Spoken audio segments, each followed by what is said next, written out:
शेतकऱ्यांच्या बांधावरती आशेचा किरण घेऊन आला। माता भगिनींच्या सन्मानासाठी मायेचा आधार बनून राहिला। युवकांच्या स्वप्नांना बळ दिलं, उद्योगांना नवी दिशा दिली। रस्ते, पाणी, वीज, शिक्षणातून प्रगतीची नवी वाट खुली केली।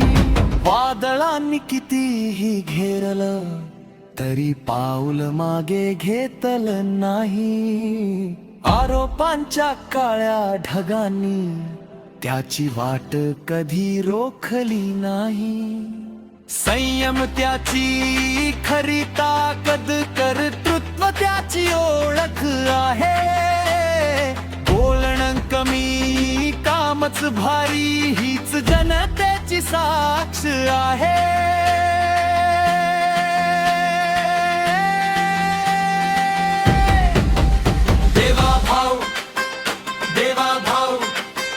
महाराष्ट्राचा लाडका देवा भाऊ।